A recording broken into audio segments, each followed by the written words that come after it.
কখনো কোনো বাগানের কোনো বৃক্ষকে দেখেছেন যেখানে সুগন্ধি ফুল থাকে, রসালো ফল থাকে? তখন মন প্রফুল্ল হয়ে ওঠে, মন থেকে সেই বৃক্ষের প্রতি ভালোবাসা জন্মায়। কিন্তু যিনি বাগানের মালিক, শুধুমাত্র তিনিই জানেন যে কিভাবে এই বৃক্ষকে আগলে রাখতে হয়, কিভাবে তার পরিচর্যা করলে এতে সুন্দর সুগন্ধি ফুল হবে, রসালো ফল হবে। কখনো কখনো প্রয়োজনের থেকে বেশি রোদ পেলে এই বৃক্ষগুলি শুকিয়ে যায়, প্রয়োজনের থেকে কম রোদ পেলেও এই বৃক্ষ কিন্তু শুকিয়ে যায়। প্রয়োজনের থেকে কম জল যদি পায়, এই বৃক্ষ শুকিয়ে যেতে পারে। প্রয়োজনের থেকে অতিরিক্ত জল যদি পায়, তখনও এই বৃক্ষের শিকড়গুলি নষ্ট হয়ে যেতে পারে। এবার এটাই কিন্তু আমাদের সংসারের সাথেও হয়। আমাদের সংসারের সকল প্রতিভাশালী ব্যক্তি, যেমন লেখক, বিচারক, প্রবক্তা, যোদ্ধা, এদের সবার ক্ষেত্রে এই কথাটাই প্রযোজ্য। যদি বেশি প্রশংসা করা হয়, তাহলেও এরা হারিয়ে যাবেন। প্রয়োজনের থেকে বেশি যদি নিন্দা করা হয়, তখনও তারা নত হয়ে পড়বেন।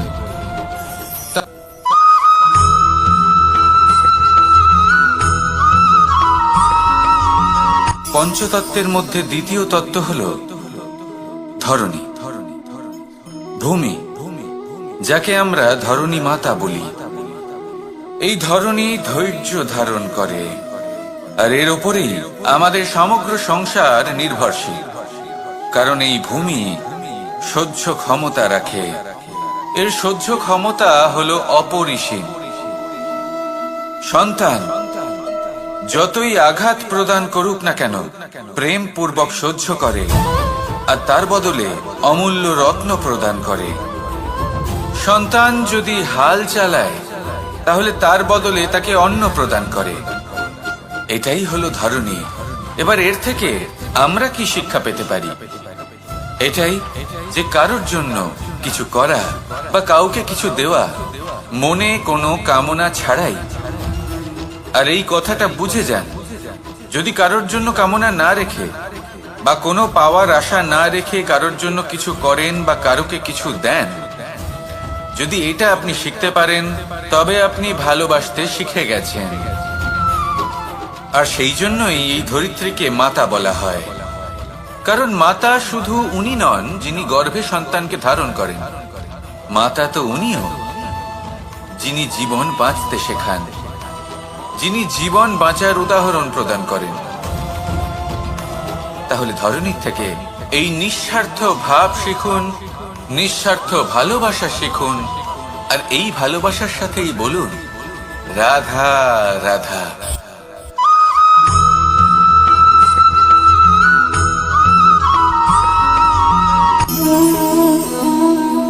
নিয়তি।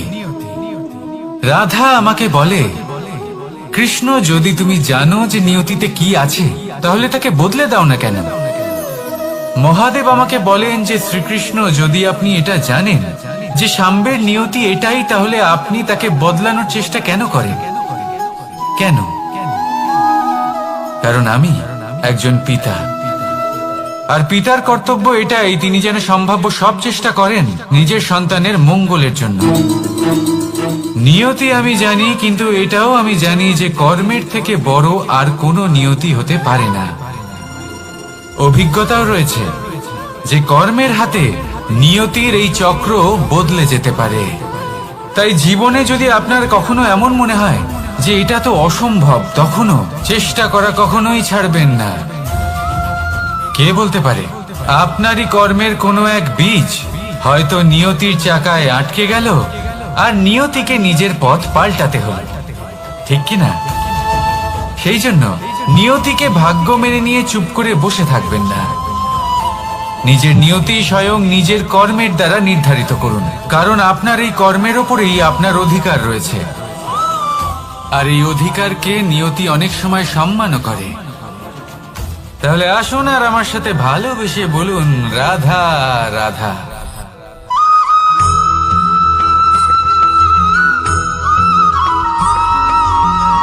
মানুষ ভাবেন যে ধন অর্জন করা হলো অত্যন্ত গুরুত্বপূর্ণ।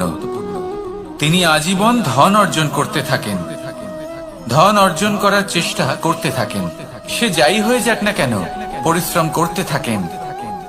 স্বাস্থ্যের দিকে নজর দেন না, না উচিত সময় খাবার খান, না উচিত সময় ঘুমোতে যান, না পর্যাপ্ত সময় পর্যন্ত ঘুমন, কিছুই না।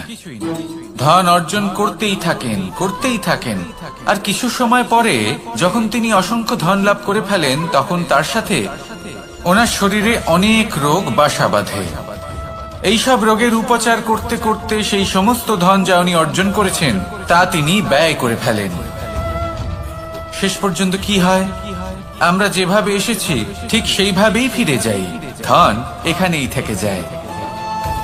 দেখুন, একটা অত্যন্ত গুরুত্বপূর্ণ কথা রয়েছে যে আপনার বোঝা উচিত। এই যে ধন, তার ব্যবহার করুন জীবনকে আরো ভালো করে তোলার জন্য।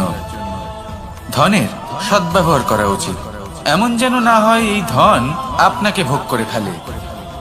এই জীবনকে নিশ্চিত রূপে আরো শ্রেষ্ঠ করে তুলুন, কিন্তু এই ধন অর্জন করার এই প্রক্রিয়াতে নিজের সারা জীবনকে নষ্ট করে ফেলবেন না।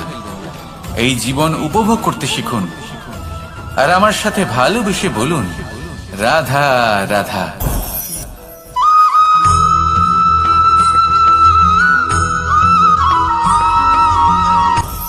আপনি কখনো পর্বতের শিখরে উঠেছেন?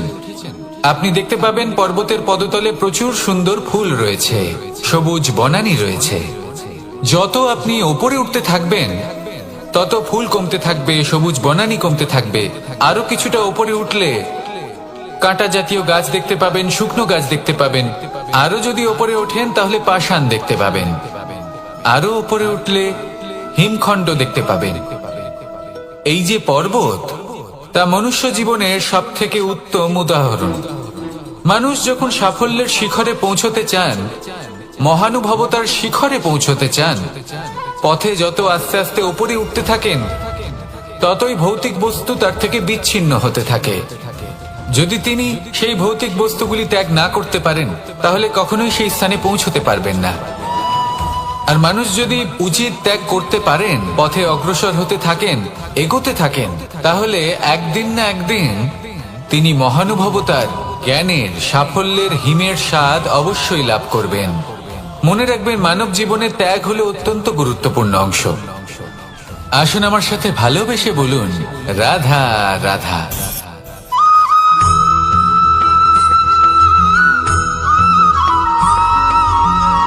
কেউ বলে জীবন খুব ক্ষণস্থায়ী, কেউ বলে জীবন হলো একটা সুন্দর স্বপ্নের মতো, আবার কেউ বলবে জীবন হলো এক কঠোর সত্য।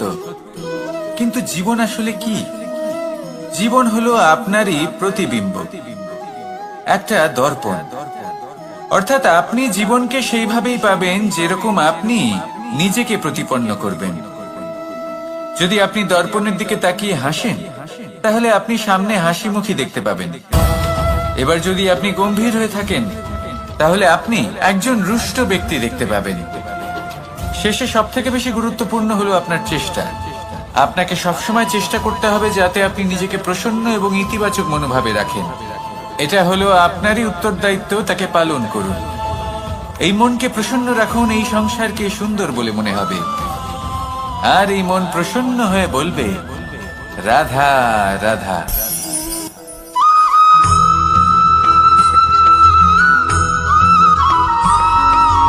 আমাদের শরীর প্রকৃতির সর্বশ্রেষ্ঠ রচনা।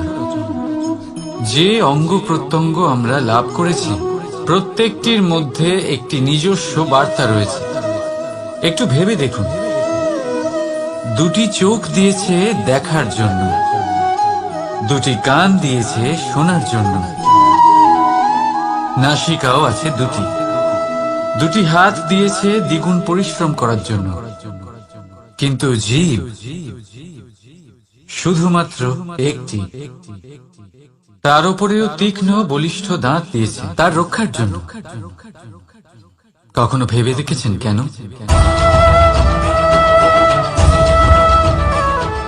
কারণ শব্দ আর শব্দের প্রয়োগ মানুষের সবচেয়ে বড় অস্ত্র, যার প্রয়োগ যত ভেবে চিন্তে করা যায়, মানুষ তার জীবনে ততটাই উপরে উঠতে পারে।